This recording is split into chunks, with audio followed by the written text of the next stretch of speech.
Right, well, so I've got to the stage in my YouTube career, now that I'm a multi-billionaire YouTuber like I am, honest gov, where I like to actually hatch a plan. I like when I do a video to have a genuine purpose and content, rather than just going, I'm on the beach, I'm fishing, oh look, a fish, which is obviously, you know, that's a big part of what I'm doing, but I like to have a plan, like, you know, with that fake versus real mullet spinning thing, and just I like to try and think of something that I can show you guys. And Toby and I thrashed out this amazing plan in the shop today, which basically was come down to Southbourne and fish for rays, which I haven't done for ages. But I was going to fish one rod in, one rod out, and have a little competition, and prove that you don't need to be a big caster to catch rays down Southbourne. I was pretty confident. I was pretty confident that I could prove that you do not need to be able to cast 100+ yards to catch rays. However, I've come down the beach today, and well, I mean, got out of the car, looked over the cliff, and it looked fishy. It looked absolutely bomb on. It's the calm after the storm. It's the Thursday after the battering that storm. Was it Nigel? Lee, Nigel, one of those two, has just given us, and it looks really lovely. There's a bit of colour in the water, but it's flattened off. It's not too much colour. There's just a bit of sea on, which is always a weird saying. I keep getting picked up by that. So what do you mean by there's a bit of a sea on? There's always a sea on. That just means there's a bit of activity. You know, it's not flat and lifeless. It's a bit of ripple. It's a bit of wave. It's a tinsy-wincy bit of surf, which is okay. I can deal with a little bit of surf. I don't want huge swells. It just looked really, really promising, and I got really excited, so I grabbed all my gear, hot stepped it down to the beach, set up next to my mate Steve Coxey over there, and looked at the water, and I was like, oh, we've got big rafts.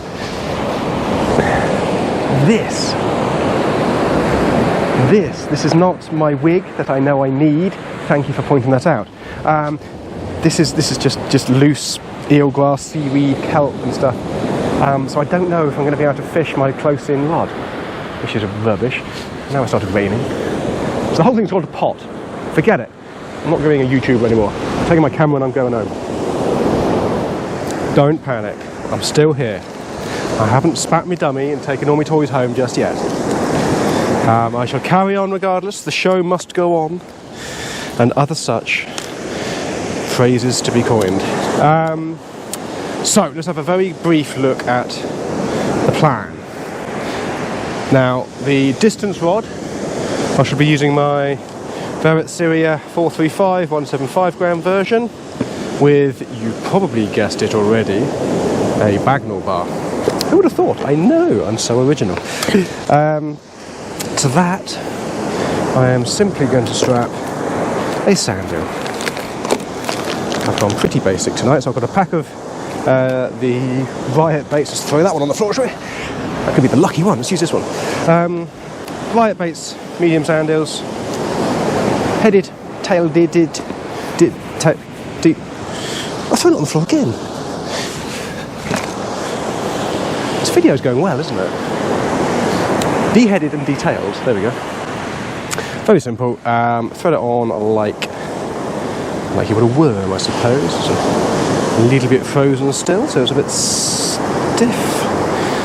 Still managed to get it up there.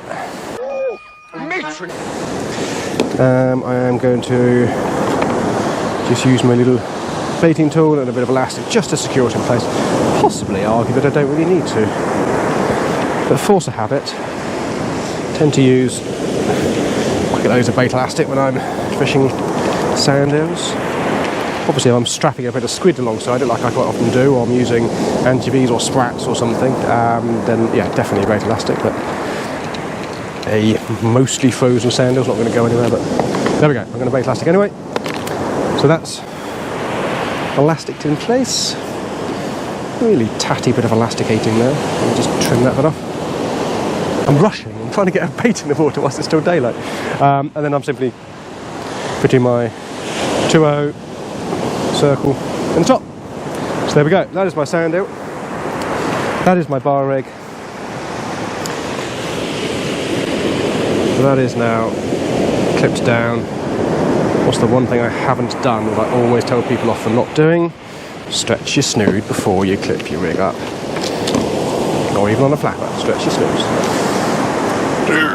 Stretch. Right, there we go. You can tell I'm rushing. And that is now going to get launched into the sea. As far as I can possibly cast, which is 500 yards. On the other rod, which will be my Ecclesio 4.4, which is my favourite 4-ounce rod. That's going to be my close range rod. I'm just a very, very simple 3-hook flapper, 2 up, 1 down, exactly the same as my bream rig I tied the other day, just a different snoods. So I've got some 040 fluorocarbon to a simple size 2 Aberdeen, no bling, no pop-ups, no nothing. We'll have a little look at that in a minute. And on that I'm going to be putting the smaller sandals, because it's a size 2 Aberdeen, and I've got a little bit of ragworm and some mackerel. So I might just do maybe on the bottom hook or something, worm tipped with just a little bit of mackerel. And that's it. I have nothing else. I have no other tactics, no other plans. That is it for the entire evening. So if this doesn't work and I blank, go and watch Coronation Street.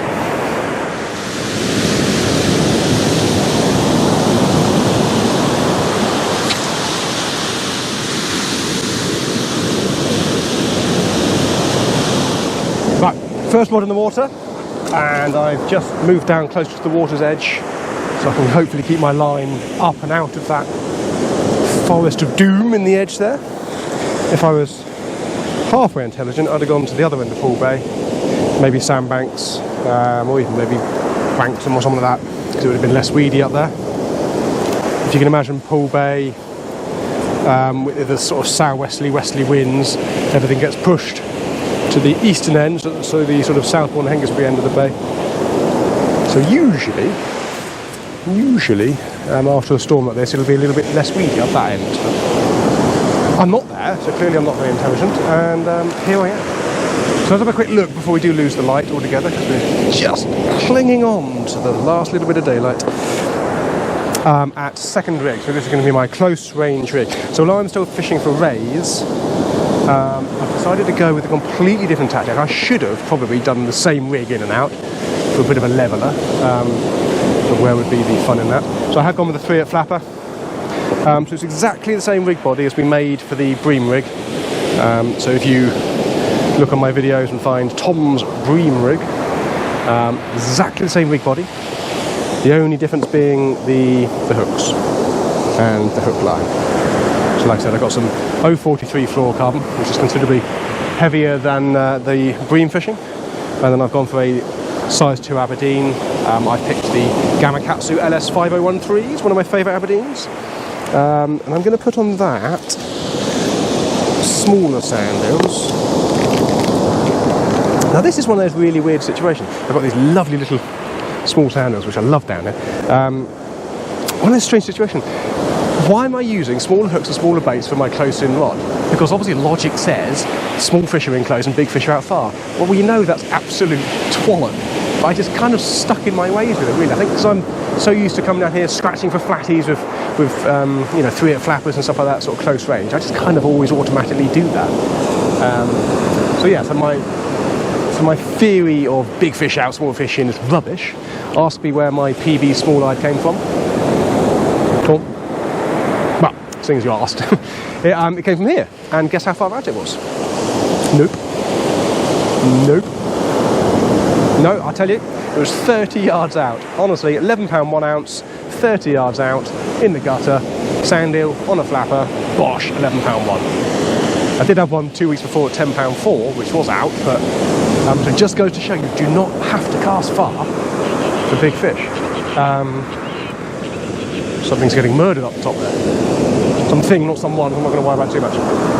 Boss comes that way, so we're safe there. So anyway, yeah, so that's the rig for my close in. I'm going to, I'm probably just going to stick 3 sanders on to start with, chuck it out close. Steve is reeling in down there. He's reeling in something big and heavy. I'm hoping that it's weed. No, I'm not hoping it's weed. What kind of friend am I? I'm hoping it's a fish and not weed. And it is looking a bit weedy. No! It's not looking weedy. Oh! What's he gone and done? First cast? I've only just cast out. He's stealing the show. Look at him. God, I'm not bringing him again. Do you mind? It's supposed to be my YouTube channel. Coming down here, making a fool out of me. Very well done. First cast, was it? Yes, first cast. First cast, sand eel. Yeah, sand eel squid. In, out, left, right, up, down? Out. Out. Out. Out, out, as far as I could get. Out. There you go. As far as you can cast it. About 60 yards. Happy days. Yeah. There we go. That's well hooked, circle hook right in the corner. It's also got the J Yeah. I'll leave him to fight with that. Show the ladies and gentlemen at home your lovely fish, Lisa. Small-eyed ray. right. Not a monster, but it's a very, very welcome fish. In the first 15 minutes. In the first 15 minutes, that's a promising sign. Yeah. Well done, mate. Well, that is seriously cool. Let's hope it's not one of those fish first cast or that's it for the evening sessions. I really don't think it will be tonight. I think we're going to get a few fish, guys. Well, I've just cast my second rod out. Went up to me tent to get my lights out, ready for the darkness. My rod has gone completely slack. Now, this is the close-in rod. Very much a chance I have just snagged. Oh, yes. They seem to have caught the forest that was in front of me. Damn it. All excited then. Well, there we go. It was a forest of weed with a fish attached. So 1-0 to the close-in rod, and that wasn't in the water for 5 minutes, I don't think. That's exciting. Things are really looking like up tonight. Only a small fish. Smaller than Steve's, I'm sure Steve will point out. There we go. First ray of the night, a little small-eyed. Look at that beautiful little thing. So it's 1-0 to the close rod. Literally just cast out again, just about to get a second rig out and ready. Big drop back again on the close range rod. Now again, that could be a bit of weed. I am only fishing a pyramid lead. If I had a brain, I'd be fishing a grip lead because of the weed. It's actually quite manageable weed. It's not that weed that's really snotty and snarly and clogs up your line, it's impossible to get off and masks your hooks. It's just a bit of floating big stuff really. It just kind of hangs on your line a little bit. Very easy just to lift off. It's not masking the hooks, so I'm quite happy that the rig is fishing, as we say. Right, so I have managed to throw some bait very hastily onto that rig. I shall go and retrieve this, see if there's a fish on it or not. Oops. Wibbly wobbly weedy. Does feel like there could be a fish on. It could be 2 in the first 2 casts on the close in rod. Alas, it was not a fish. It was 2. Well, that's a turn up for the books. That's not a bad session so far, is it? So it's 3-0 to the close-in rod, and absolutely diddly squit on the casting outward. Starting to question that I even put bait on it. This is going well. Well, close-in rod's gone back out, and I've just come back, and my distance rod is ever so slightly slacker than it once was. Might be clutching at straws on that one. But it does have a 6-ounce grip on it, so completely different sort of setup to my close-in rod. I think the fact that it's moved from that to that normally indicates a fish. And let's bring it in and find out.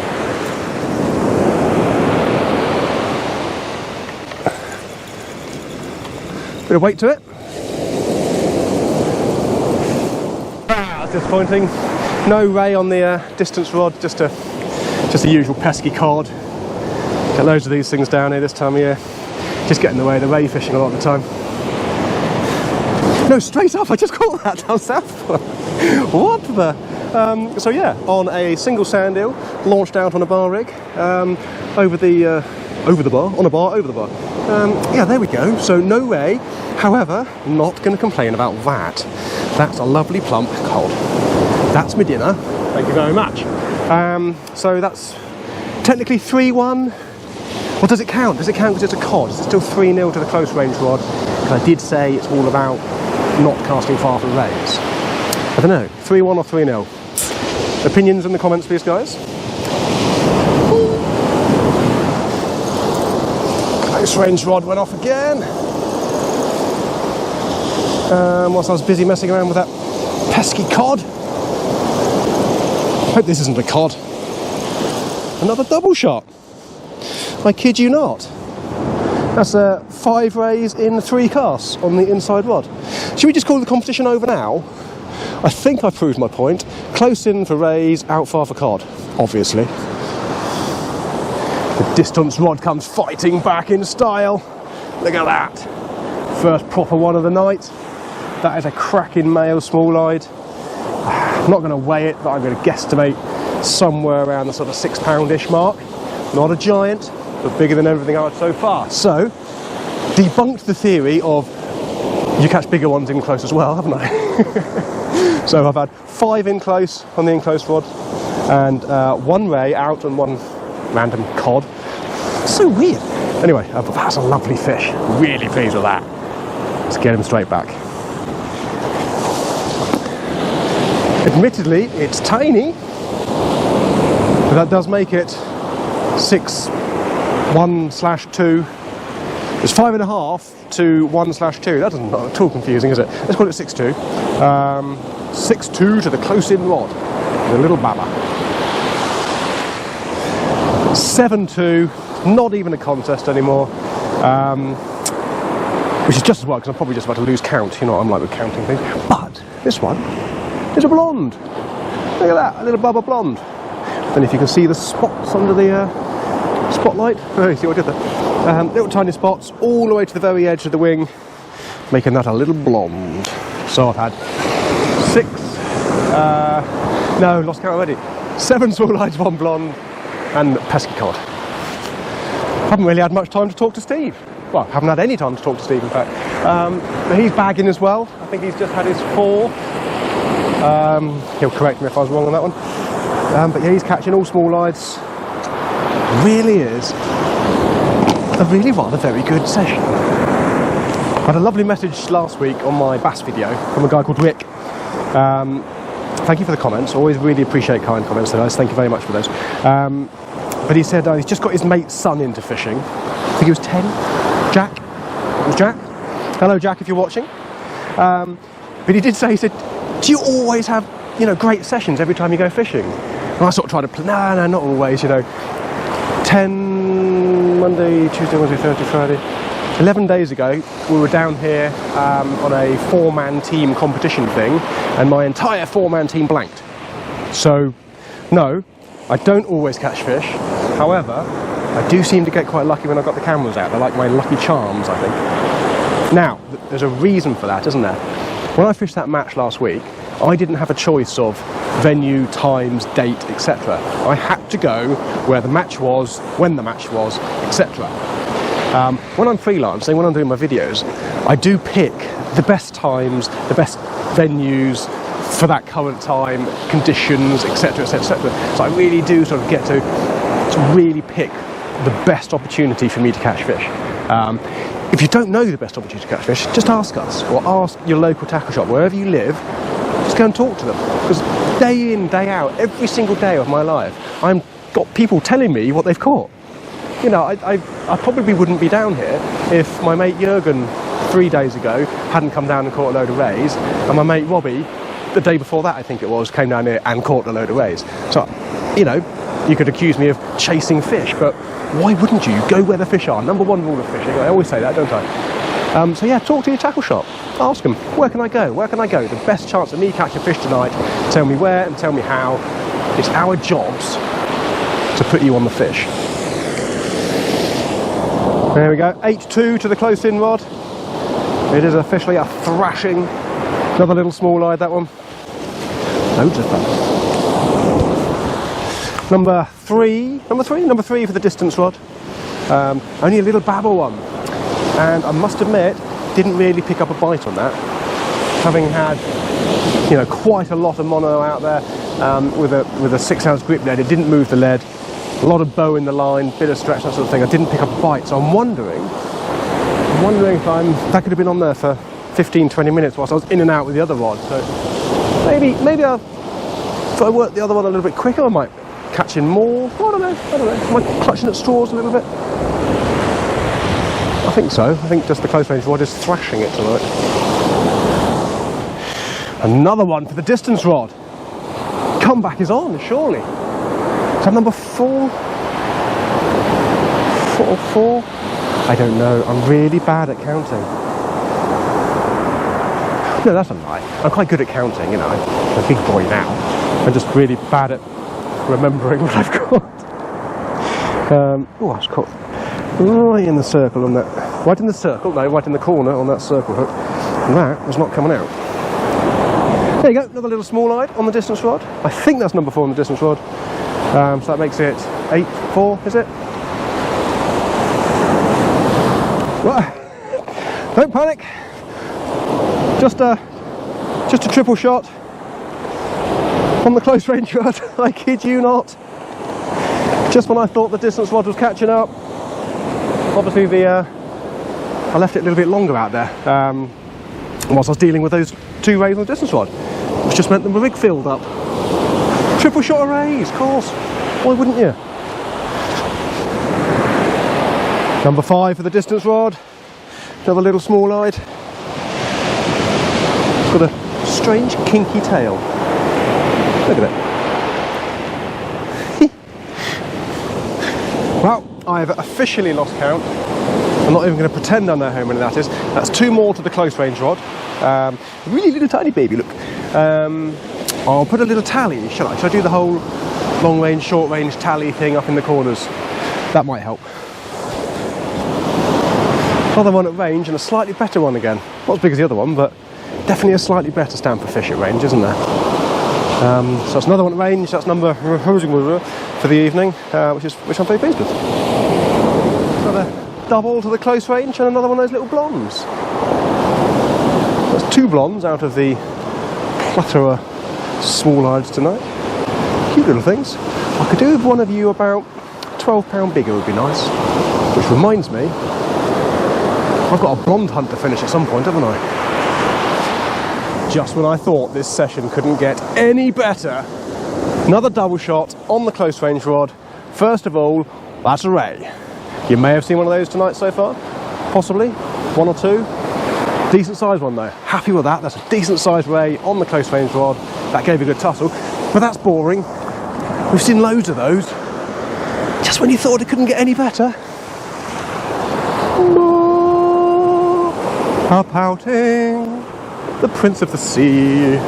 Yes, now it's a red letter session. Well, there we go. To really debunk the bigger fish at range theory, that is a ray, believe it or not, or at least it will be one day. There you go, bit of contact through the scale, and that was caught at range. I have to go home. I have to call this a night, otherwise I'm going to be here all night long. I'm going to be scrabbling around on the beach trying to find cast-off bits of sand to use. What is the time? It's 10:30. It has been epic. That was one of my favourite ever sessions down Southbourne Beach, without a doubt. I know an awful lot of small fish, but sometimes quantity beats quality. I did have 2 decent sized rays, and obviously that bonus cod. That really was a bonus. But I've loved it, absolutely loved it. What have we learned? We've learned, hopefully, we genuinely do not need to worry about casting far to catch fish. Southbourne Beach has always been a lovely sort of close medium range beach. We've also learned, definitely go fishing after a storm. Once we've had a good rough up and a blow up, get yourself out there, catch some fish. I don't know, kind of running out of superlatives really. I've loved it. I hope you've enjoyed it as much as I have. My next video, where do I go from here? I might have to change tack completely. Political commentary, that's what I should know. OnlyFans, I should do an OnlyFans video, yep. I'm sure you guys are really, no, I promise you I won't do that, don't I? I don't know where to go from here, but I shall think of something. Probably won't be as exciting as this video, but I'll think of something. So I'll see you on that one, okay?